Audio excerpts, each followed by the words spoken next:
দিলের হালাত কি। প্রত্যেকে যুবকদের কথা বাদ দিয়ে বাকিদের কথাও ভাবেন। মাঝবয়সী যারা, মুরব্বী যারা, পর্দার আড়ালের মা বোন যারা, যারা মোবাইল নিয়ে ব্যস্ত আছেন, মোবাইলে 24 ঘন্টা যা ইচ্ছা তাই দেখতেছেন, ভালো মন্দ, ওয়াজও দেখেন, নাচও দেখেন, গানও শুনেন, বয়ানও শুনেন, ভিডিও দেখেন, বেড়াও দেখেন, হুজুরও দেখেন, রঙ্গিলা ছবিও দেখেন, সব মিলাইয়া যা মন চায় তাই দেখেন, তাই করছেন। কি করছেন? তাকওয়া কোথায়?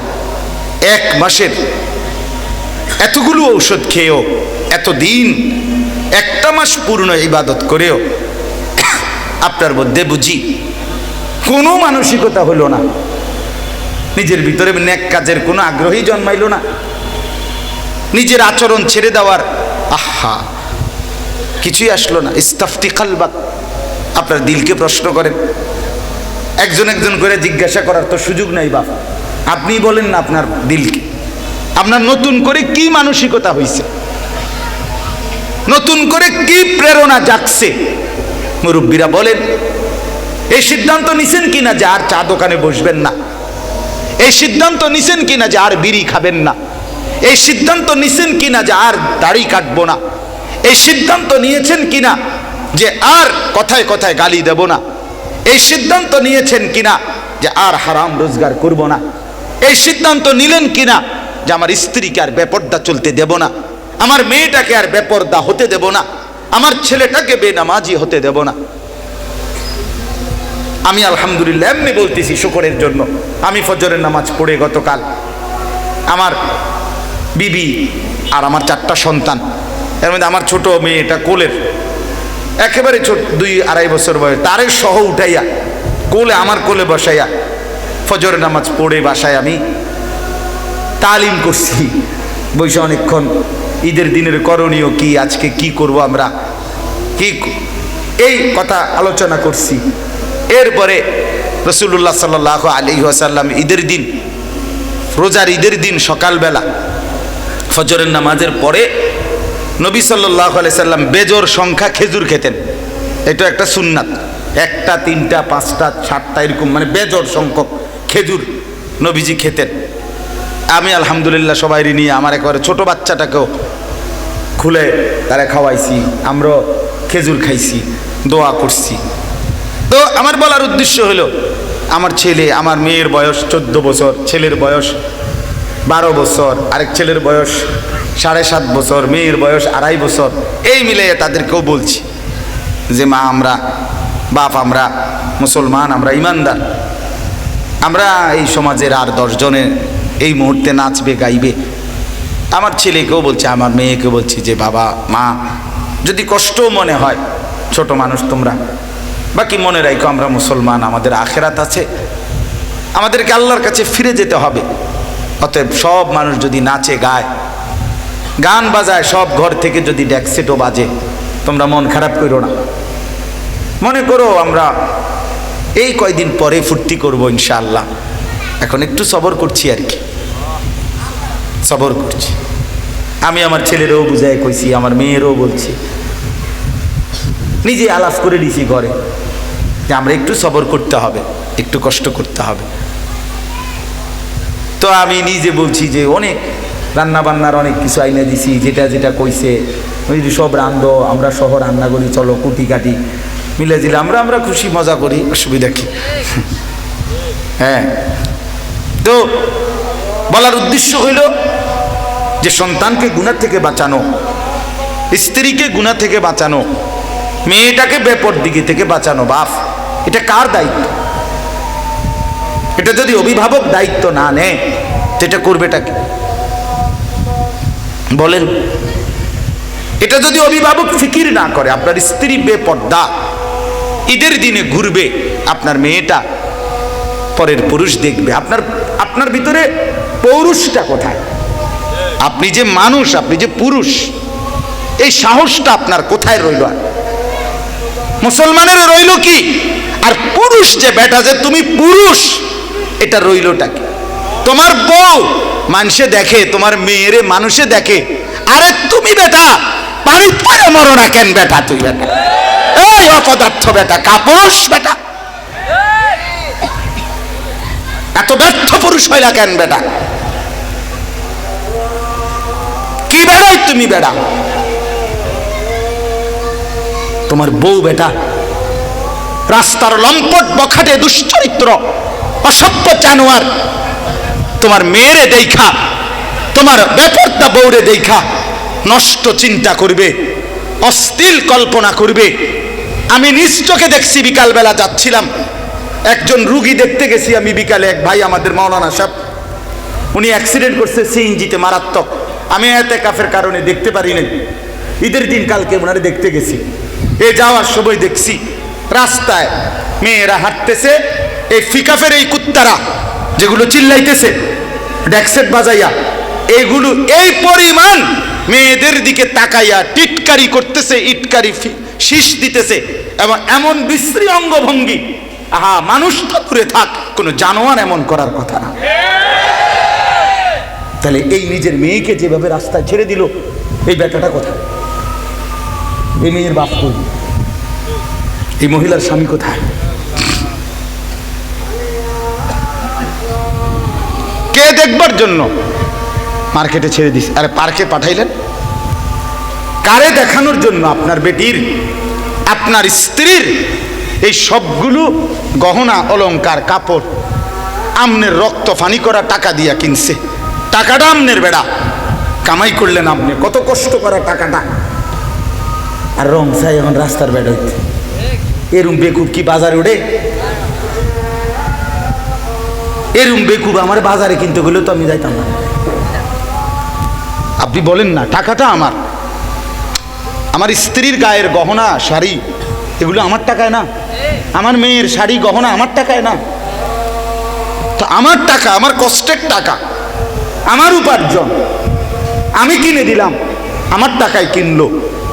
অন্ধে তামসা চায় মানুষের বেটা, রাস্তার বখাটে জঙ্গলি জানোয়ারের মতো চুল, হ্যাঁ, খাড়াইয়া পেশাব করে, তার কাছে যাওয়া যায় না মুতের গন্ধে, বিড়ি সিগারেটের গন্ধে, এরকম অপদার্থ দেখবে।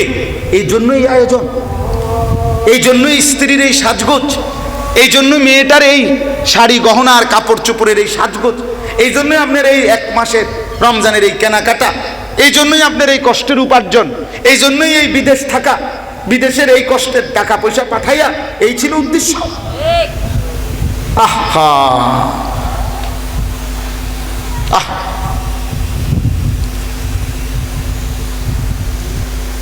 আমি তো এইবার ওমরার সফরে প্রবাসী ভাইদের কাছে গেছি, ওদের হোটেলে, ওদের রুমে, অনেকের কাছেই গেছি, কথা বলছি। আহা, অনেক ছেলের সাথে আমি আলাদা আলাদা কথা বলছি। কাজে হুজুর 12 ঘন্টা 16 ঘন্টা 14 ঘন্টা ডিউটি করি, কি পরিমাণ কষ্ট যে করি হুজুর। এক ছেলে আমারে ব্রাহ্মণবাড়িয়া কসবার, ওই আমারে জড়ায় ধরে বলতেছে, হুজুর আমি আজকে 6 বছর না জানো 7 বছর 8 বছর, হুজুর আমি আজ 8 বছর বিদেশ করতেছি। আল্লাহরে সাক্ষী রেখে বলি আপনার কাছে, 8 বছরে কোনো দিন শরীরের কোনো অসুস্থতার জন্য একটা বড় ডাক্তার বা দামি কোনো ঔষধ কিচ্ছু কোনো দিন খাই নাই। টাকাটা যদি খরচ হয়ে যায় তাইলে আমি বাড়িতে পাঠাবো কেমনে? এই সব সময় ব্যথার কোনো ট্যাবলেট টুবলেট খাই, কুদ্দুর কাদ্দুর খাইয়া শুইয়া থাকি কষ্ট করে, এই বিছানায় এ পাশ ওপাশ করি, আর এই কষ্টের টাকাটা জমাইয়া আমি আমারে আপনার ওই হালাকা একটা জায়গা আছে, ওইখান থেকে হারাম শরীফ আইনা দিছে সে, পরে পুলিশ ঢুকতে দেয় না এদিক দিয়া ওই দিক দিয়া, রাত্রেবেলা মনে 1 ঘন্টা ঘুরছে সে চারিদিকে, কোনখান দিয়ে ঢুকতে দেয় না। তো এই সময় হয়ে সব কথা, আমি অনেক কথা বলছি তার সাথে, বললো আমার কাছে, খুব মায়া লাগছে তার চোখের পানি দেখা, গাড়ির ড্রাইভিং সিটে আর এই মানে চোখের পানি পড়তেছে। হুজুর আমি এই নিজের জীবনের সুখ কি জিনিস কিছুই জানি না, আনন্দ কেমনে কি হয়, আনন্দ কি এটা কিছুই বুঝি না হুজুর, বুঝি এর দূরেই এই মাসটা কখন শেষ হবে, বেতনটা কখন পাবো, 2টা টাকা কখন বাড়িতে পাঠামো, বউ বাচ্চা তাকায় আছে প্রতি মাসে এই চাহিদা, ওইটা ওইটা ওইটা ওইটা, এই কষ্টের টাকা, এই রক্ত পানি করা ইনকাম, অথচ বিনিময়ে স্ত্রী সন্তান দেশে আল্লাহর নাফরমানি করছে। বড় মোবাইল কানে, ইয়ারফোন, হাসতেছে গাইতেছে, পরের মেয়ের পিছনে হাঁটতেছে, উলঙ্গ ছবি নাচ গান দেখতেছে, মহিলাটা বেপর্দা ঘুরতেছে, আর বেচারা সেখানেই হালাত। সেটা শুধু ওই একজনই তো না, ব্রাহ্মণবাড়িয়ার ওই একটা ছেলেই তো নাকি, হাজারো ছেলে, লাখো ছেলে। এই জন্য বললাম, আমি আপনাদের কাছে অনুরোধ করছি, তাকওয়ার হালাত বলেন।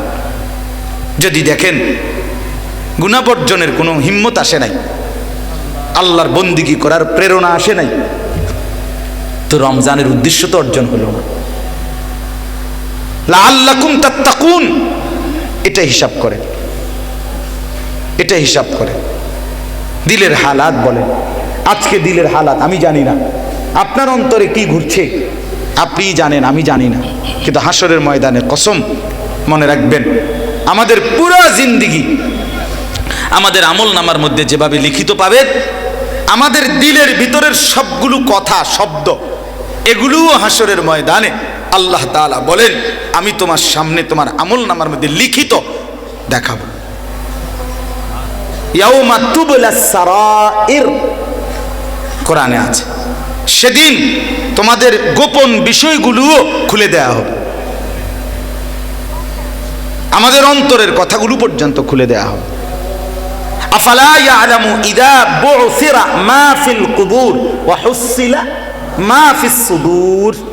এই যে ওয়া হুসিলা মা ফিস সুদূর, আল্লাহ তাআলা বলে, জানো কিয়ামতের দিন তোমাদেরকে কবর থেকে উঠানো হবে।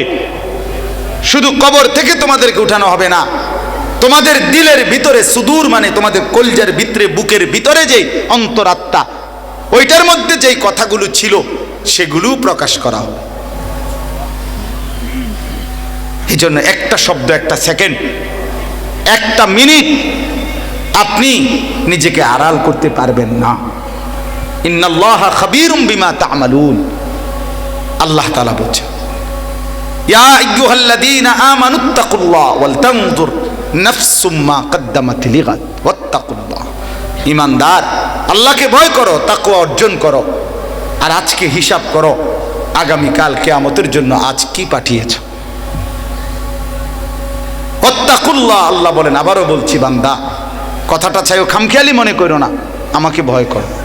ইন্নাল্লাহা খাবীরুম বিমা তা'মালুন, নিশ্চয়ই আল্লাহ তাআলা তোমরা যা করছো তার পুরা খবর রাখছে। যুবক বন্ধু, তোমার এই নাফরমানির হিসাব আল্লাহ নিবেন। তুমি আড়াল করতে পার, আর মুছতে পারবা না তওবা না করলে। গুনার রাস্তা থেকে ফিরে না আসলে পেছনটা আর কোনো দিন মোছা যাবে না, আর কোনো দিন। পৃথিবী কেউ না জানলো, আল্লাহ তাআলা হিসাব রাখছে। আহসাহুল্লাহু ওয়া নাসু, আল্লাহ তাআলা বলেন, আমি গুনে রেখেছি, তোমরা ভুলে গেছো। লাকাদ আহসাহুম ওয়া আদ্দাহুম আদ্দা, আল্লাহ বলেন, আমি তোমাদেরকে বেষ্টন করে আছি। তোমাদের জিন্দেগির প্রতিটা সেকেন্ড, মিনিট, পলক, চোখের পলক, নিঃশ্বাসের নড়াচড়া আমি আল্লাহ তাআলা গুনে গুনে রাখছি। অতএব আমার প্রথম মূল বক্তব্য এটা, চলেন ইনসাফের সাথে দিল দিয়ে আরেকবার ভাবি যে আমার দিলের হালাত কি। আমার দিল তো আমি জানি, আপনার দিল আপনি জানেন, জানেন না? কথা বলেন না কেন? যারা বিড়ি সিগারেট খান, বলেন কখন ছাড়বেন? চাচারা, আপনারা যারা চা দোকানে আড্ডা দেন, বলেন চাচা আর কতটা রমজান পেলে, আর কতবার শবে কদর পেলে, আর কতবার আল্লাহর রহমত মাগফিরাত আর নাজাতের মাস পেলে আপনি ছেড়ে দিবেন এটা? বলেন চাচা। যুবক ভাই বলো, আর কতবার বললে, আর কতক্ষণ হায়াত পেলে তুমি অশ্লীলতা, বেহায়াপনা, নাচ গান, নর্তকীর ছবি দেখা, উলঙ্গ নাচ দেখা, নারীর পেছনে ঘোরা, প্রেম ভালোবাসা, মদ জুয়া নেশা, এই হারামের মধ্যে পড়ে থাকবা বন্ধু, তুমি কি ফিরবা না?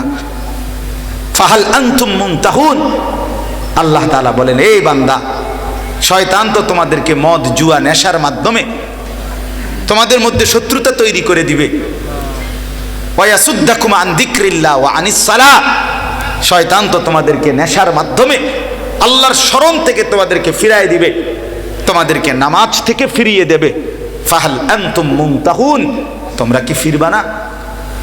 আল্লাহ ডাকছে, এই আমার বান্দারা, তোমরা কি এগুলো ছাড়বা না? তাফসীরের মধ্যে আছে, সাথে সাথে সাহাবায়ে কেরাম এই আয়াত শুনেই নবীজির জবান দিয়া যখন নাজিল হইছে, সাথে সাথে সমস্ত সাহাবী দুই হাত তুলে আসমানের দিকে তাকায় বলছে, ইয়া রব ইনতাহাইনা ইনতাহাইনা, এই মাওলা ছেড়ে দিলাম, এখনই ছেড়ে দিলাম, দিলাম ছেড়ে। সেদিন মদিনার গলিতে গলিতে মদের বোতল, মদ যখন ফেলে দিছে, তো মদিনার গলি, মদিনার নালা নালা পানির নালাগুলো মদের রঙে রঙিন হয়ে গেছে, সব ফেলে দিছে সাহাবী। যখন নিষেধ হইছে, এক সেকেন্ড আর দেরি করে না। আমার ভাই বলতেছিলেন, ফিলিস্তিনের মজলুম মানুষের আহাজারি, ফিলিস্তিনের মায়ের আহাজারি, ফিলিস্তিনের বাচ্চার আহাজারি। আরে বন্ধু, এতটা চোখের সামনে আমাদেরকে আল্লাহ তাআলা দেখাচ্ছেন আমাদেরই মুসলিম ভাইদের এই করুণ পরিণতি, এরপরও আমরা বুঝি, বুঝবার সময় হলো না আমাদের। এরপরও আমাদের বোনেরা বেপর্দা ছাড়বে না, আমাদের যুবকরা নামাজ পড়বে না। আর কি দেখাইলে, কিভাবে দেখাইলে,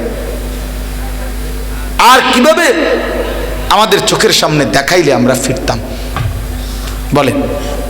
এই জন্য আমি অনুরোধ করছি, দয়া করে আমার এই অবিচ্ছিন্ন কথা, কিন্তু আমার মূল বক্তব্য ছিল এটাই, লাআল্লাকুম তাত্তাকুন। রমজানের টার্গেট, রমজান পরবর্তী কথা এটাই, আমাকে আপনাকে মুত্তাকি বানানো, গুনাহ বর্জন করা, নেক আমলে অভ্যস্ত হওয়া, এই যোগ্যতা আমার মধ্যে আসবে, এটা ছিল রমজানের টার্গেট। ঠিক কিনা বলেন না?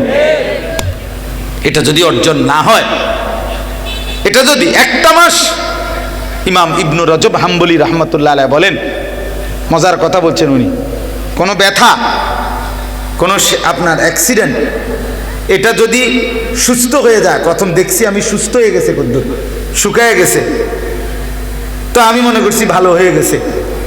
তো এরপরে যদি এটা আবার সংক্রমিত হয়, পুনরায় আবার যদি সংক্রমণ তৈরি হয়, এটা কিন্তু বিষাক্ত হয়, মারাত্মক ক্ষতিকর হয়। তো রমজান মাস দেওয়ার পরে আমি দেখছিলাম যে গুনাহ থেকে আমি ছুটে গেছিলাম, নামাজে অভ্যস্ত হচ্ছিলাম, আবার রমজান যেতে না যেতেই আমি যদি পুনরায় আবার গুনাহের মধ্যে অভ্যস্ত হয়ে যাই, এই মানুষটা তখন বড় জঘন্য হয়ে যায়, বড় বেশি নিকৃষ্ট হয়ে যায়। এই জন্য হায়াতের কদর করেন, জিন্দিগির কদর করেন, প্রত্যেকের দিলকে প্রশ্ন করেন তাকওয়া অর্জিত হলো কিনা, আপনার ভিতরে এই মালাকা, এই যোগ্যতা আসছে কিনা। যদি না আসে লাভ হলো না, আর যদি আসে আলহামদুলিল্লাহ। আপনি বলেন এতক্ষণ তো হতাশার কথা বললাম, এবার কিছু একটু একটা মিনিট সফলতার কথাও বলি। আলহামদুলিল্লাহ, আমাদের সাথে আমার শায়েখ আরিফ বিল্লাহ হাকিমুন নফস আল্লামা মুফতি মুশতাকুন নবী কাসেমি হজরতের মাদ্রাসা কুমিল্লা কোটবাড়ি সুধন্যপুর, ওই মাদ্রাসার মসজিদে, 5 তালা মসজিদে আমার শায়েখ এতেকাফ করে প্রতি বছর। উনি, আমিও এতেকাফ করি ওনার সাথে আজকে 11 বছর। তো এই বছরও আমাদের সাথে আলহামদুলিল্লাহ প্রায় 1300-র মতো লোক এতেকাফ করছে। 1000-এর মতো সাথী মসজিদেই ছিল, একেবারে সিঁড়ির তলে কোনা কানি সিফা সাফা জ্যান দিয়ে পাইছে মানুষ আর মানুষ, মানুষ আর মানুষ। রাত্রে ঘুমের টাইমে কোনো রকমে বিস্তার, কোনো রকমে কুদ্দুর কুদ্দুর করে জায়গা, 10 দিন গোসল করা যায় নাই, অনুমতি নাই, বাইরে যাওয়া যায় না, গরম থাকি, এসিও নাই মসজিদে, কোনো এসি নেই, এমনি স্বাভাবিক ফ্যান। তো ওইখানে আমি দেখছি বাপ আলহামদুলিল্লাহ কমপক্ষে 200-300 যুবকও আছে যারা এতেকাফ করছে, আরো বেশি হবে আলহামদুলিল্লাহ। অগণিত যুবকের চোখে অঝরে পানি পড়ছে, আমি দেখছি। রাতের বেলা আইসা আইসা আমারও তো কত যুবক জড়ায়া ধরছে, কাঁদছে, অজরে কাঁদছে, জোজোর গুনার রাস্তা ছেড়ে দিলাম, মোবাইলের আসক্তি ছেড়ে দিলাম, দোয়া করে দেন যেন আল্লাহ বাকি হায়াত সুন্দর করে চলতে পারি। অনেক ছেলে কাঁদছে দেখছি, তো বাকি এই তখন মনে সান্ত্বনা পেলাম যে না, একবারে হতাশ না, আমরা একবারে ব্যর্থ হয়ে গেছি এমন না। আলহামদুলিল্লাহ, পরিবর্তন হচ্ছে, যুবক ফিরতেছে, আল্লাহর বান্দা ফিরে আসতেছে। বান্দা তার মালিকের কাছে ফিরে আসা, এটাই হলো সবচেয়ে বড় সৌভাগ্য। কি বলে? হাদিসে আছে, কোন বান্দা যখন তওবা করে গুনাহ থেকে ফিরে আসে, আল্লাহ তাআলা ফেরেশতাদেরকে বলে, ফেরেশতারা 7 আসমান সাজিয়ে দাও, জান্নাতটা সাজাও। ফেরেশতারা জান্নাত সাজিয়ে, আসমান সাজিয়ে আল্লাহকে বলে, আল্লাহ কেন সাজায় দিলেন জান্নাত, কেন সাজাইলেন 7 আসমান? তো রব্বুল আলামিন বলেন, আসবাহাল আব্দু মাওলাহু, এক গোলাম তার মনিব থেকে ভেগে চলে গেছিল অনেক দিন, আজকে সেই ভেগে যাওয়া গোলাম তার মনিবের সাথে সম্পর্ক আবার ঠিক করে নিছে। আমার এক গোলাম আজ অনেক দিন আমাকে সেজদা না করে আমার থেকে চলে গেছিল। আমার এক গোলাম আজ অনেক দিন হারাম রোজগার করে, আমার নাফরমানি করে আমার থেকে ভেগে চলে গেছিল, আমার কাছে আসে নাই। আজকে আমার সেই বান্দা রাত গভীরে সেজদা করে, তওবা করে, চোখের পানি ফেলে আমার কাছে আবার ফিরে আসছে। এই খুশিতে ফেরেশতা আমি আসমান সাজিয়ে দিলাম, জান্নাত সাজিয়ে দিলাম। লাল্লাহু আশাদ্দু ফারাহান বিতাওবাতি আবিদি। নবী সাল্লাল্লাহু আলাইহি ওয়াসাল্লাম বলেন, আল্লাহ তাআলা সবচেয়ে বেশি খুশি হয় বান্দা যখন তওবা করে। বান্দা যখন কি করে? চলেন ফিরে আসি, চলেন ছেড়ে দেই গুনাহের রাস্তা, নাফরমানির এই রাস্তা, নাইলে আমরাও কিন্তু কষ্ট পাবো, আমাদের প্রজন্ম কষ্ট পাবে, আগামী জেনারেশন কষ্ট পাবে।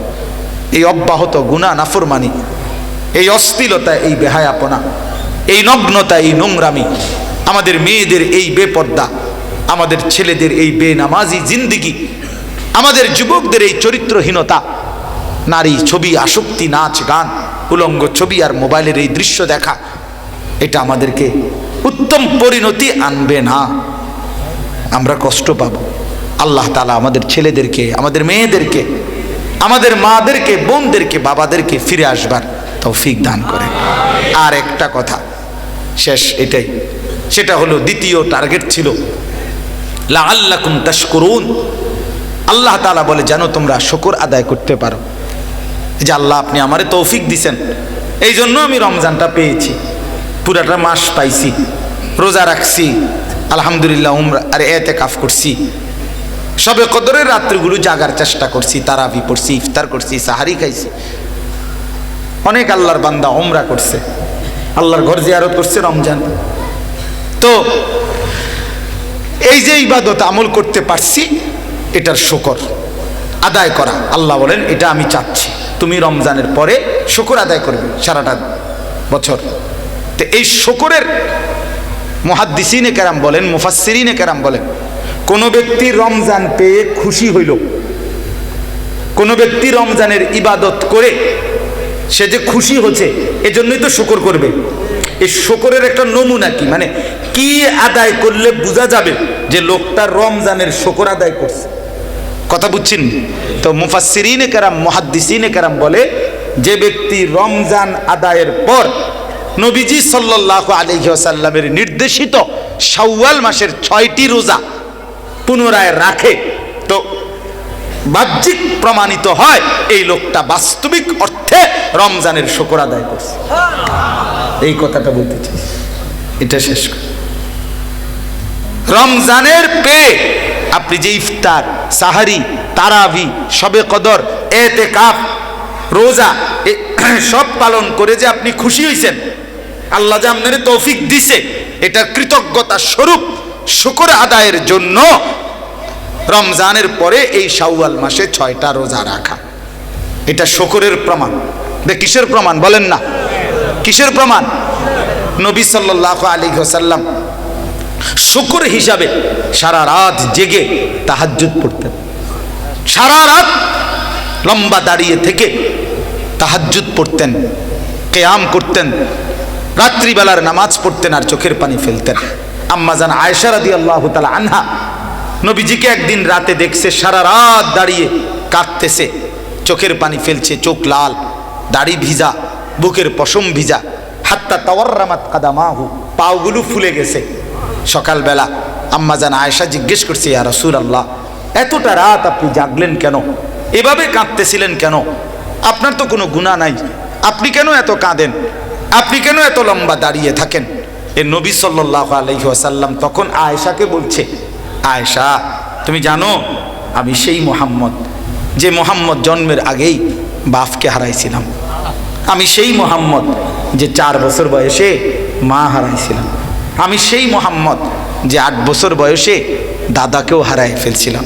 আমার মা ছিল না, আমার বাপ ছিল না, আমার দাদা ছিল না, আমার মাথার উপরে কোনো অভিভাবকের ছায়া ছিল না। আয়েশা, এমন এক এতিম অসহায় আমি মোহাম্মদকে যে আল্লাহ তামাম কায়নাতের সর্দার বানাইলেন, রাহমাতুল আলামিন বানাইলেন, সমস্ত নবীদের সর্দার বানাইলেন, এত মর্যাদা যেই মনিব আমাকে দিলেন, আমি কি সেই মালিকের শুকর আদায় করব না?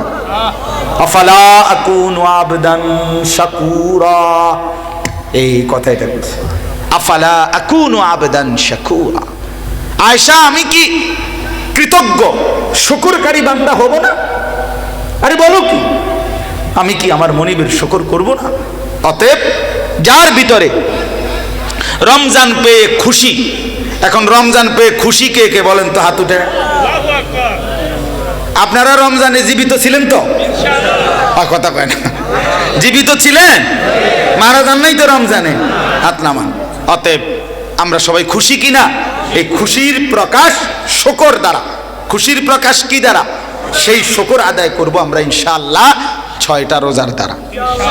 আমি আজকে সকালে বাদ ফজর আবার আমার বাচ্চাদেরকে নিয়ে তালিম, সকালে ফজরের পরে আমি এমনিতে বাসায় আমার সময় এদিকটা, এই টাইমটা তো একটু সময় তালিম করি বাসায় বউ বাচ্চাদেরকে নিয়ে।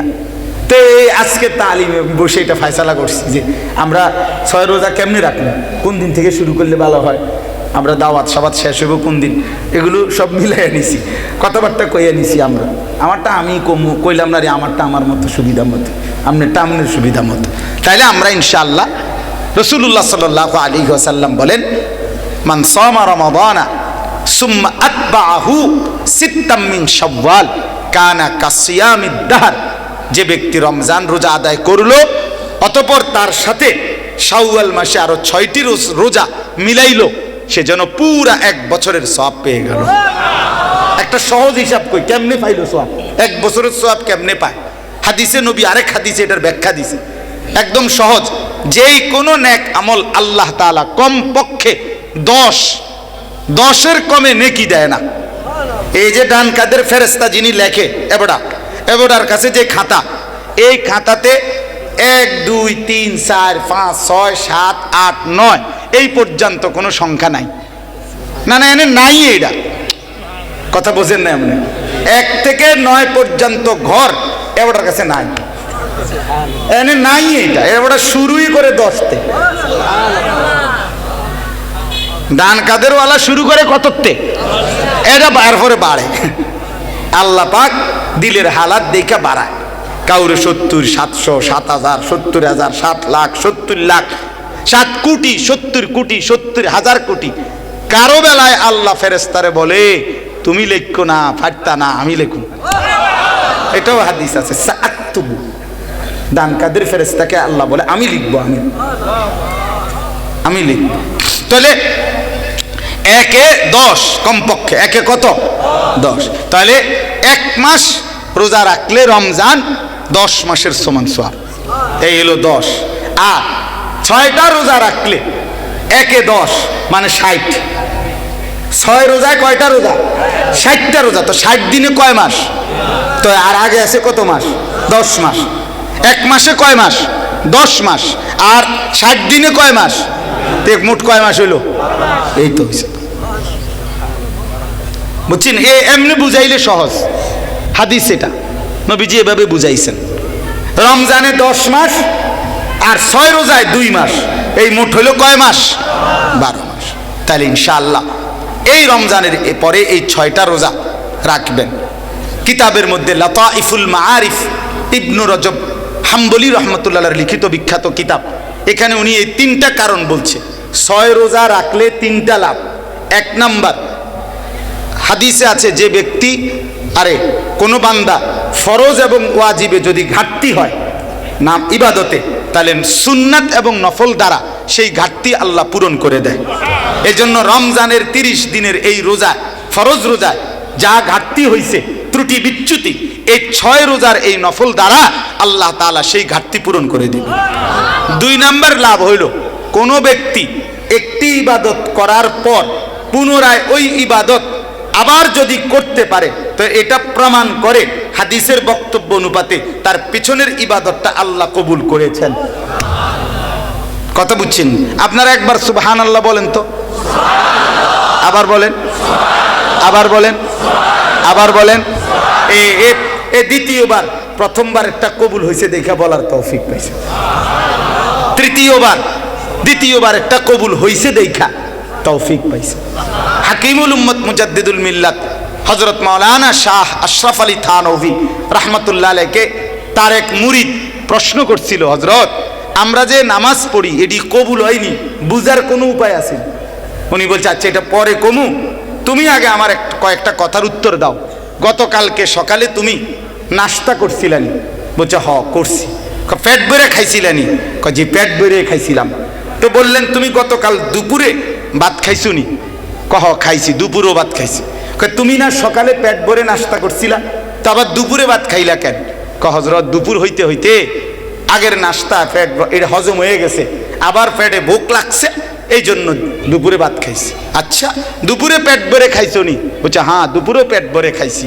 তো রাতে আবার ভাত খাইছো নি? হ্যাঁ রাতেও খাইছি। কেন খাইলা? তুমি না দুপুরবেলা পেট ভরে খাইলা, তা আবার রাতে খাইলা কেন? ওই লোক বলতেছে হযরত দুপুরের খানা রাত হইতে হইতে হজম হয়ে গেছে, আবার ভোক চাহিদা লাগছে, ভোক লাগছে, এই জন্য রাতের খাবার খাইছি। হাকিমুল উম্মত থানভী রাহমাতুল্লাহ বলে ঠিক এরকম ভাবে কোনো ব্যক্তি ফজরের নামাজ পড়ার পরে যখন জোহরের নামাজের ওয়াক্ত হয়, এবার যদি তার দিলে জোহরের নামাজ পড়তে মন চায়, আল্লাহর ঘর মসজিদে ঢুকে, তো এটাই প্রমাণ করে ফজর কবুল হয়েছে, জোহরের ভোগ তৈরি হয়েছে। জোহরের চাহিদা আসরে আবার গেলে প্রমাণ হয় জোহর কবুল হয়েছে, আসরের চাহিদা তৈরি হয়েছে। হ্যাঁ কি মজার কথা না, সুন্দর কথা না এটা? তো ঠিক রমজানের 30 রোজা রাখার পরে যে ব্যক্তি পুনরায় এই মাসে আবার 6টা রোজা রাখতে পারবে, প্রমাণ হবে যে এই রোজার পরে সে আবার আল্লাহ তাকে পুনরায় রোজা রাখবার যে তৌফিক দিলেন, এটাই প্রমাণ করে পিছনের রোজা কি হয়েছে, কবুল হয়েছে। অতএব 1 নম্বরে হলো ঘাটতি পূরণ হবে ফরজ রোজার। 2 নম্বরে রমজানের রোজা কবুল হওয়ার একটা বাহ্যিক লক্ষণ 6 রোজা আদায় করার তৌফিক। আরেকটা হলো শুকর আদায়। আরটা কি আদায় বলেন না? আল্লাহ তাআলা আমাদের প্রত্যেককে তৌফিক দান করেন। এখন এমনি এশার নামাজ পড়বার খেয়াল আছে তো সবাই? যুবক ভাই তোমরা পড়বা তো নামাজ ইনশাআল্লাহ। আবার যথারীতি ওলামায়ে কেরাম বয়ান করবেন। আমাদের প্রিয় শ্রদ্ধেয় আল্লামা হাসান জামিল সাহেব, নাকি হ্যাঁ আল্লামা হাসান জামিল সাহেব এবছর উমরায় আল্লাহর ঘরে একসাথে দেখা হয়েছে, একসাথে একদিন পুরা ইফতার তারাবি সব একসাথে পড়ছি, হারামে ছিলেন একসাথে। তো ইনশাআল্লাহ তিনি এবং আরও ওলামায়ে কেরাম বয়ান করবেন। আল্লাহ তাআলা আপনাদের সবাইকে তৌফিক দেন। এই সালসাবিল ইসলামী পাঠাগার সমাজ কল্যাণ সংস্থা ওলামায়ে কেরামের এই ফিকির আল্লাহ তাআলা কবুল করে নেন, ভরপুর বরকত দান করেন। আল্লাহ তাআলা আমাদের প্রত্যেকের ভিতরে উম্মতের ফিকির দর্দে নববী দান করেন।